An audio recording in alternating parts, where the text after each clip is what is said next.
तो पिछले video lecture में हम लोग वेवलेंथ और स्पीड ऑफ वेव्स पढ़ रहे थे। क्या पढ़ रहे थे? वेवलेंथ के बारे में पढ़ रहे थे।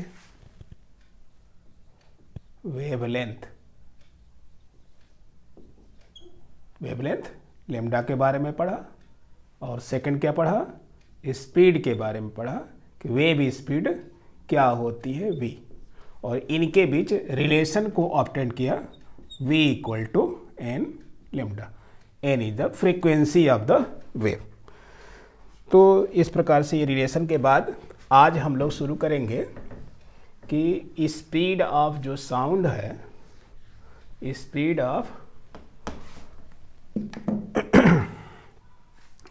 Of longitudinal waves,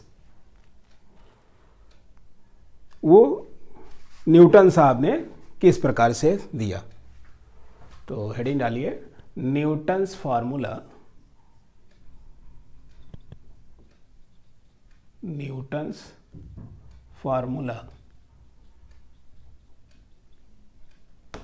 for speed of longitudinal waves,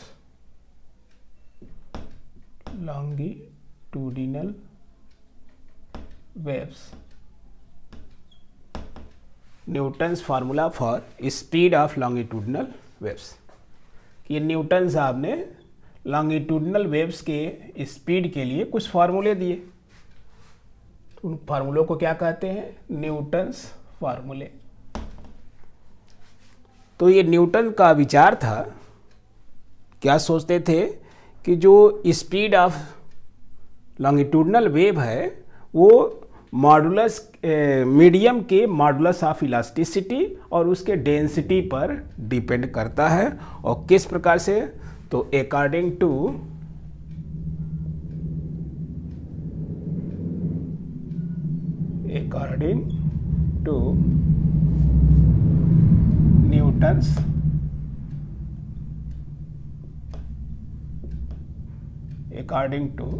Newton's formula.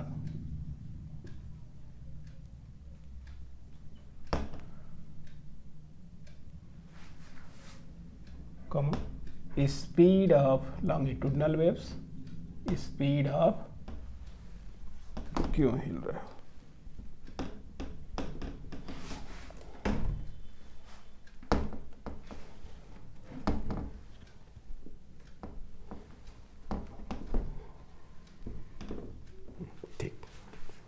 Speed of longitudinal wave v equal to under root e upon D. यानी न्यूटन साहब के हिसाब से लॉन्गिट्यूडनल वेव की वेलोसिटी जो है इस फार्मूले द्वारा दी जाती है। फार्मूले का डेरिवेशन हम लोगों के स्तर पे नहीं है। तो v equal to under root E upon D. E को क्या कहते हैं? Where E is called modulus of elasticity, modulus of elasticity. और डी को क्या कहते हैं? Density of the medium, density of the medium.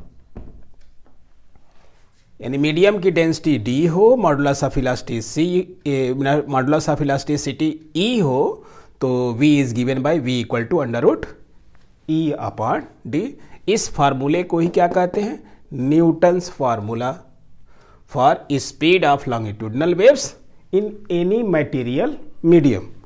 तो मैटेरियल मीडियम में हम जानते हैं कि मैकेनिकल वेव्स के लिए क्या चाहिए? मीडियम की आवश्यकता होती है। तो मैटेरियल मीडियम में जो भी स्पीड लॉन्गिट्यूडनल वेव की होगी, उन्होंने कहा है कि ये इस फार्मूले द्वारा मिलेगा। तो इस फार्मूले को वेरीफाई किया गया किसके लिए? इन तीनों मीडियम के लिए। तो फर्स्ट है फॉर सॉलिड। देखते हैं सॉलिड के लिए ये फार्मूला सही है कि गलत है। तो for solid V equal to under root, ये मॉडुलस ऑफ इलास्टिसिटी की जगह पर न्यूटन साहब ने क्या इस्तेमाल कर लिया, Young modulus of elasticity. For solid V equal to under root Y upon D. Y क्या है, where Y is called Young's modulus, जैसा कि इलास्टिसिटी चैप्टर में हमने पढ़ा दिया है, Young's modulus of elasticity, modulus of elasticity.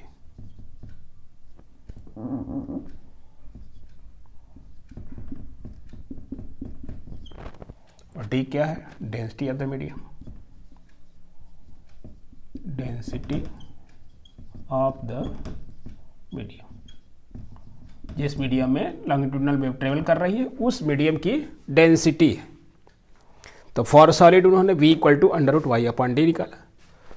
And second for liquid, V equal to उन्होंने इस मॉडुलस ऑफ इलास्टिसिटी की जगह पर bulk modulus of elasticity use कर लिया, B upon D. Young modulus, bulk modulus, ये सब हम इलास्टिसिटी चैप्टर में पढ़ा चुके हैं। जिसको ना पता हो वो वीडियो इलास्टिसिटी का देख सकता। तो for liquid V equal to under root B upon D. B को क्या कहते हैं, where capital B is bulk modulus of elasticity, bulk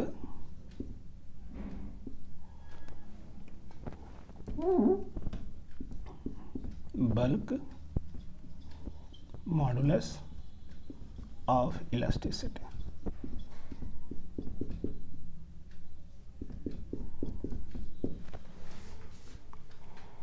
और डी जो है density of the liquid.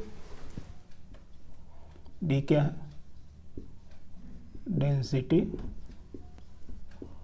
Of the liquid, क्योंकि इस समय हमने कौन सा केस लिया है, लिक्विड के लिए। सॉलिड के लिए तो डेंसिटी ऑफ द सॉलिड, यह मीडियम क्या है, सॉलिड, यहां मीडियम क्या है, लिक्विड।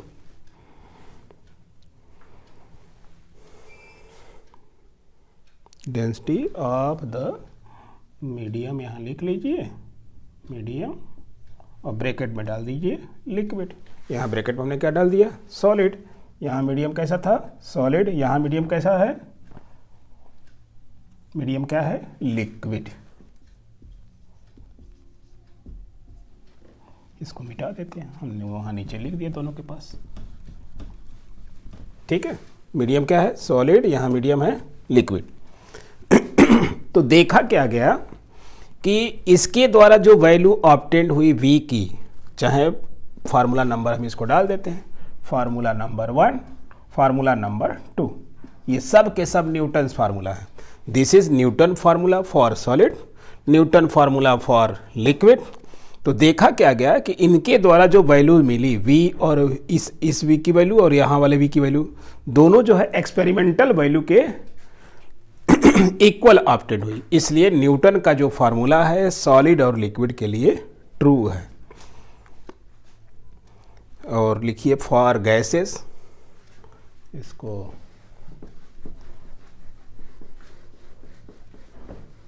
यहां मिटा देते हैं, आगे लिखिए। Now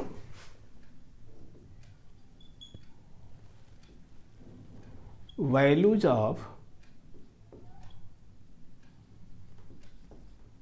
V obtained from equations 1 and 2 are same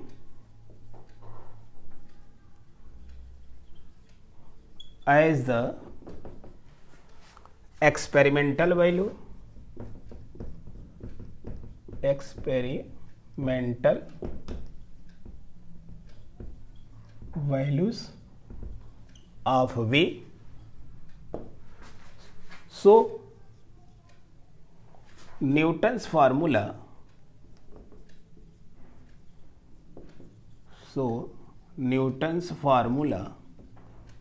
formula ना कह करके फार्मूले 1 and 2 are true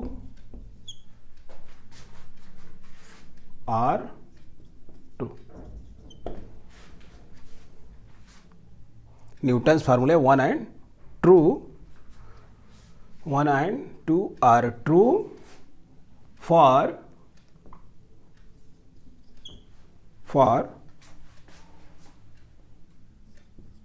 propagation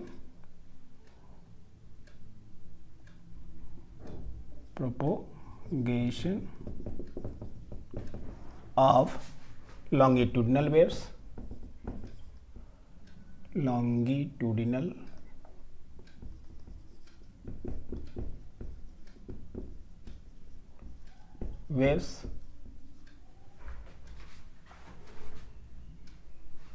So Newton's formulae 1 and 2 are true for propagation of longitudinal waves in solid and liquid.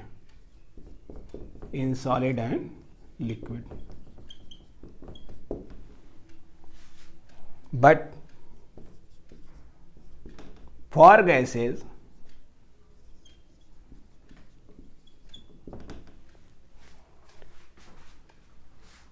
Newton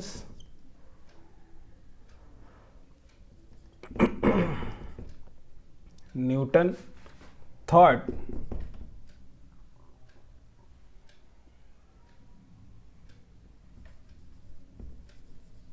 that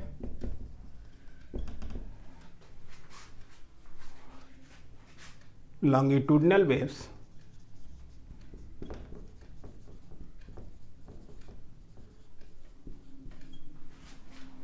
travel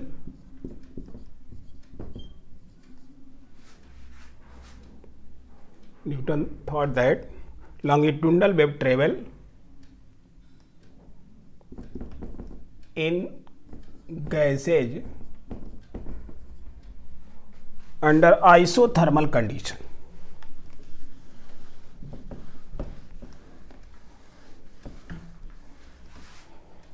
But for gases, Newton thought that longitudinal wave travel in gases under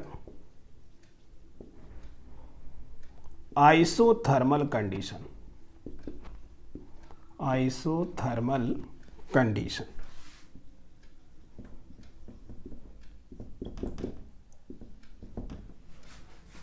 And he used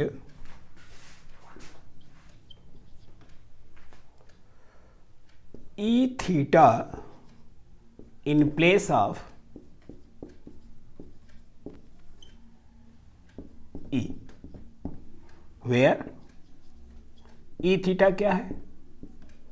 Where E theta equal to isothermal modulus of elasticity. Isothermal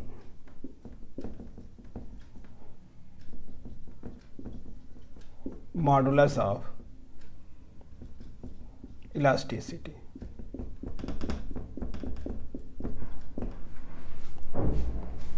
तो ये जो medium का modulus of elasticity है उसकी जगह पर Newton साहब ने किसका उपयोग कर लिया? ई थीटा, क्योंकि उन्होंने सोचा कि जो प्रोपोगेशन है वो आइसोथर्मल कंडीशन में होता है, तो आइसोथर्मल के कंडीशन में हम ई थीटा का यूज कर सकते हैं। तो इसलिए उन्होंने फार्मूला क्या दे दिया? For gases 10 for gases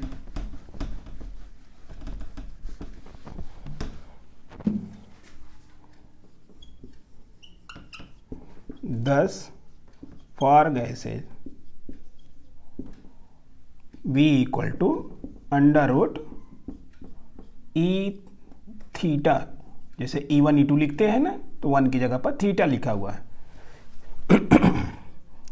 upon D. इसको डाल दीजिए फार्मूला नंबर 3। मगर जब एक्सपेरिमेंटल वैल्यू आई किसकी, इस स्पीड की, तो वो वैल्यू जो है इस फार्मूले से जो वैल्यू मिली उससे क्वाइट डिफरेंट थी। तो इसलिए न्यूटन का फार्मूला जो है गैसीय मीडियम के लिए ट्रू नहीं है। But value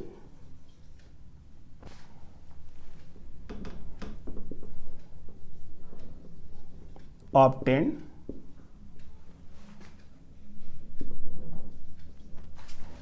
from equation 3 was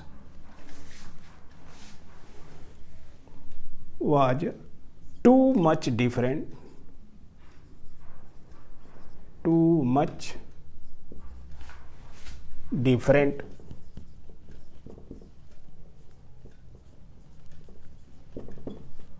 from the experimental value,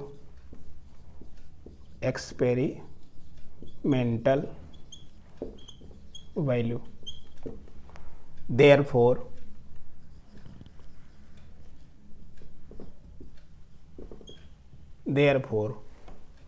Newton's formula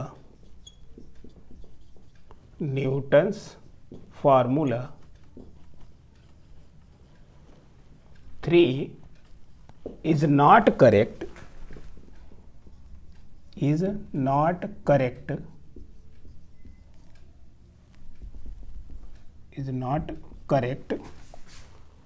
ऊपर आ जाते हैं।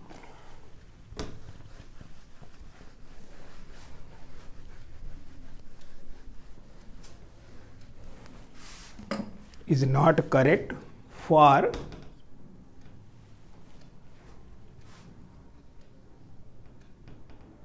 गैसेज, यानी गैसीय मीडियम के लिए जो है स्पीड ऑफ साउंड, ये जो स्पीड का फार्मूला है वो ट्रू नहीं है। तो इसको करेक्ट करने के लिए एक नए वैज्ञानिक आ गए, नए साइंटिस्ट आए, उनका नाम था लाप्लास। तो उन्होंने इसके लिए एक फार्मूला दिया जिसको कि हम जानते हैं लाप्लास फार्मूला है या लाप्लास करेक्शन। तो अगली हेडिंग डालिए लाप्लास करेक्शन।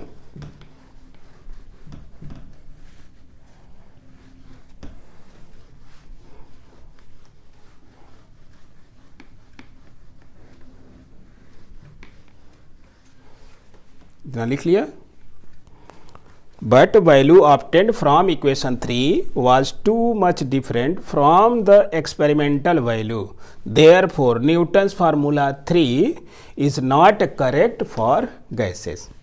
तो जब गैस के लिए करेक्ट नहीं है तो करेक्ट करने के लिए कोई नया फार्मूला आएगा, तो उस नए फार्मूले को क्या कहते हैं, लाप्लास फार्मूला। इसको भी लिख लिया तो मैं मिटा देता हूँ।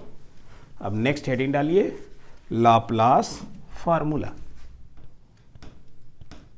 अब ये लाप्लास साहब बताएंगे कि न्यूटन भैया कहाँ गलत किए थे। लाप्लास फार्मूला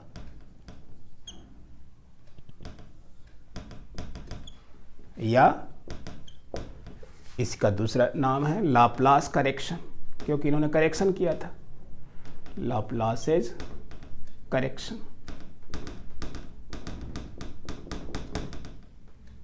ये लाप्लास करेक्शन क्या है, तो चाहे लाप्लास करेक्शन पूछा जाए या लाप्लास फार्मूला पूछा जाए, आप इस चीज़ को लिखेंगे। तो ये लाप्लास ने कहा कि जब ये लॉन्गिट्यूडनल वेव किसी मीडियम में प्रोपोगेट करती हैं तो लॉन्गिट्यूडनल वेव के प्रोपोगेशन से मीडियम में कंप्रेशन और रेरिफ्रैक्शन होते हैं।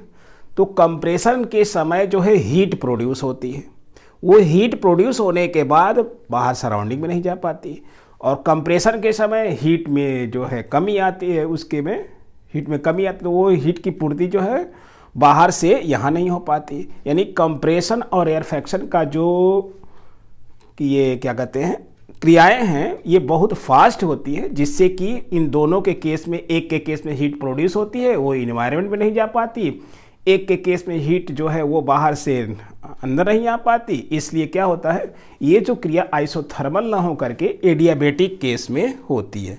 तो एडियाबेटिक कंडीशन लगा करके लाप्लास साहब ने एक फार्मूला को दे दिया, उस फार्मूले को क्या कहते हैं, लाप्लास फार्मूला। तो according to Laplace, according to Laplace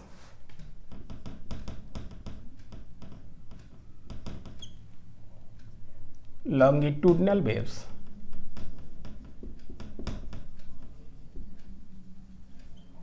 longitudinal waves travels, longitudinal waves travel in the medium, in the gaseous medium,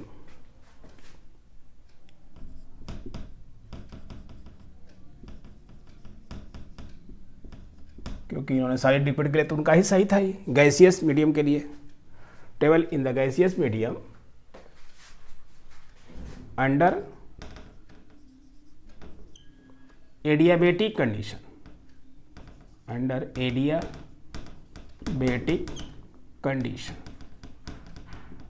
ये एडियाबेटिक कंडीशन क्या होता है, तो जब कोई सिस्टम जो है इन्वायरमेंट से हीट न तो ले और न तो दे, इस कंडीशन को क्या कहते हैं, एडियाबेटिक कंडीशन, जिसमें हीट का लेन देन नहीं होता। टेम्परेचर घट बढ़ जाएगा मगर हीट का लेन देन नहीं होगा, तो हम कहते हैं कि ये एडियाबेटिक कंडीशन में हो रहा है। तो under adiabatic condition rather than isothermal condition, isothermal condition, यानी एडियाबेटिक कंडीशन में होता है। कैसे कंडीशन होता है, आइसोथर्मल कंडीशन में नहीं होता है, इसके कंडीशन में नहीं होता है, एडियाबेटिक कंडीशन में होता है। किसका, लॉन्गिट्यूडनल वेव का प्रोपोगेशन। देयरफॉर, सो ही यूज, उन्होंने क्या प्रयोग किया है, ही यूज ई फाई, इसके पहले हम लोगों ने ई थीटा लिखा था, he use E phi in place of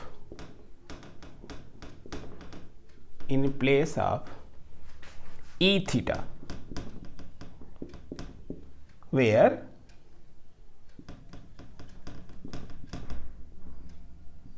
E phi क्या है, adiabatic modulus of elasticity, adiabatic modulus of elasticity.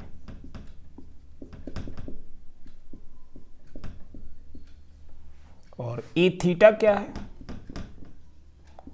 Isothermal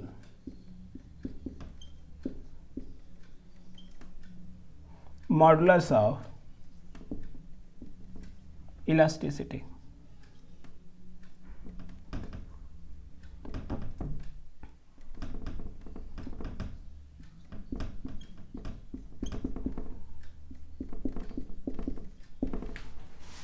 और समय मिटा देता हूं।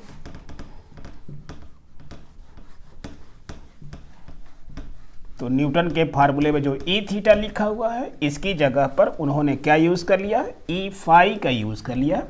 ई phi is called adiabatic modulus of elasticity. Therefore by Laplace formula, therefore by Laplace correction, Laplace से correction,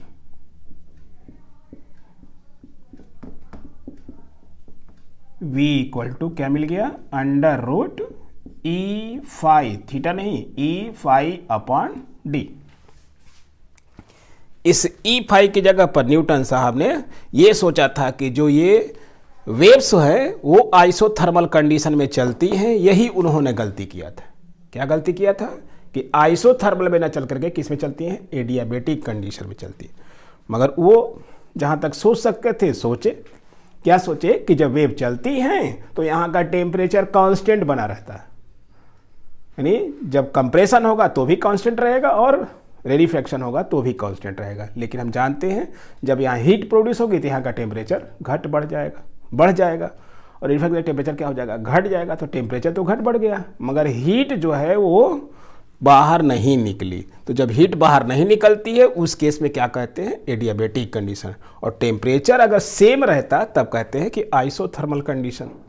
तो Newton साहब का ये सोचना कि लॉन्गिट्यूडनल वेव का जो प्रोपोगेशन है आइसोथर्मल कंडीशन में होता है, ये गलत है। किस कंडीशन में होता है, एडियाबेटिक कंडीशन में होता है।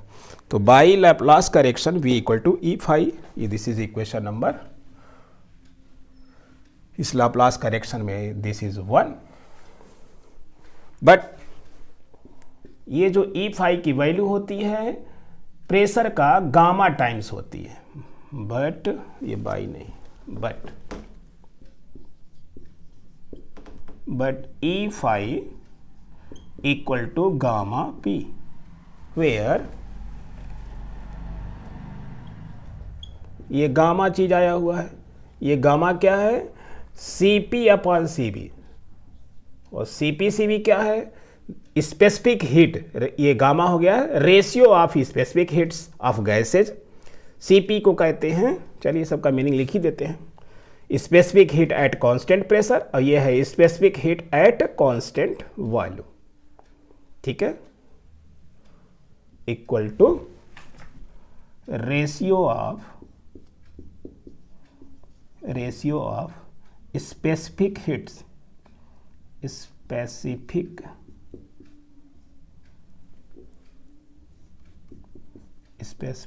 हीट्स। तो गामा क्या है, ratio of specific heats of gases, of gas. तो गैस की दो स्पेसिफिक हीट होती है, एक कांस्टेंट प्रेशर पर, एक होती है कांस्टेंट वॉल्यूम पर। इसको हम लोग पढ़ेंगे अभी, जब हम लोग थर्मोडायनेमिक्स शुरू करेंगे उस समय ये स्पेसिफिक हीट ऑफ गैसेस क्या होती है। तो अभी आप इनका नाम याद कर लीजिए कि गामा क्या है, ratio of specific heats of gas. अब इस वैल्यू को कहाँ पुट कर देंगे, अब पी के बारे में क्या लिख देंगे, प्रेशर। पी क्या है, pressure.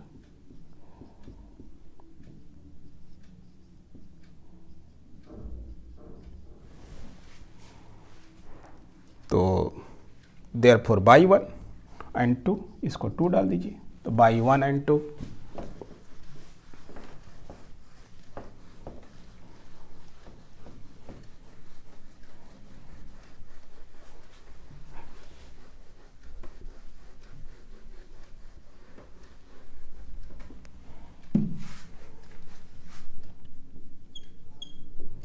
By 1 and 2 we get, क्या पा जाएंगे,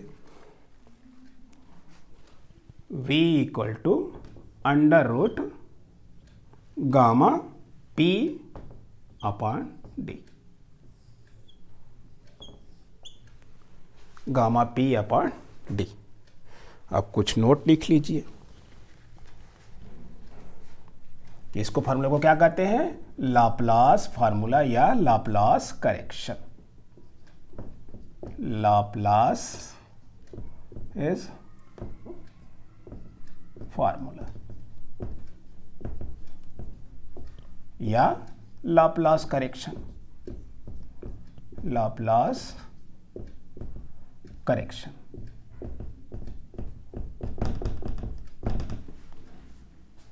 इस फार्मूले को याद रखिए, क्योंकि इसमें जब न्यूमेरिकल्स होंगे उस समय इन फार्मूलों की जरूरत पड़ेगी।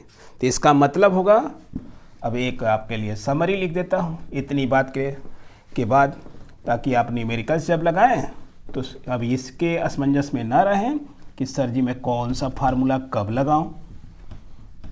तो जैसे ही, तो यहाँ पर नोट, आप लोग घूसखोर तो हो ही गए हैं शुरू से ही, बिना नोट के काम करते ही नहीं हैं। तो note number 1, Newton's formula, Newton's formula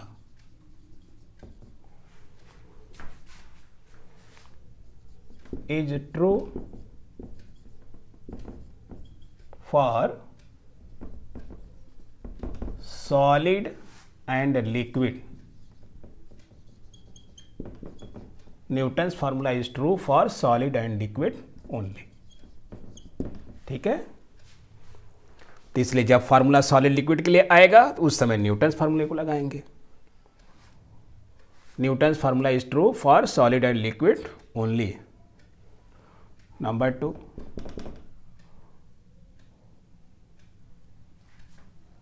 apply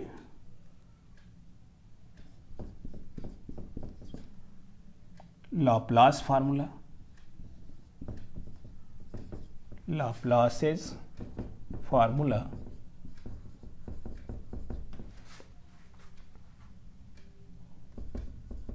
for gases,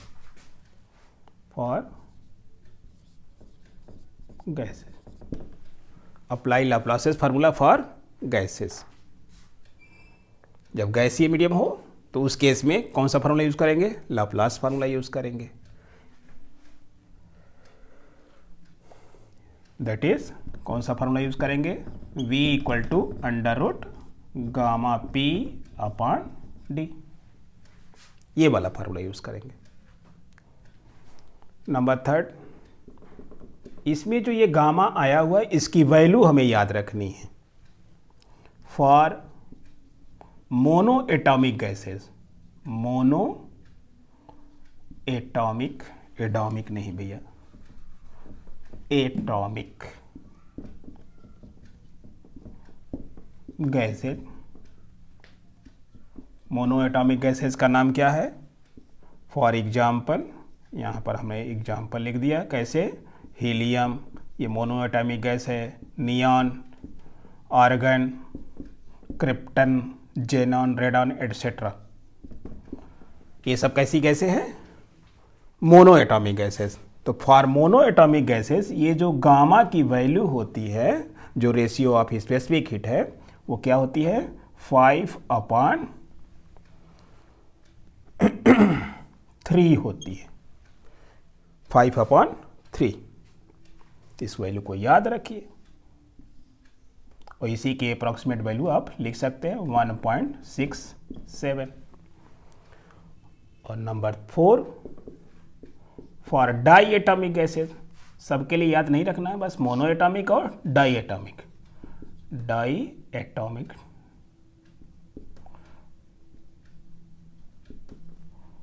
gases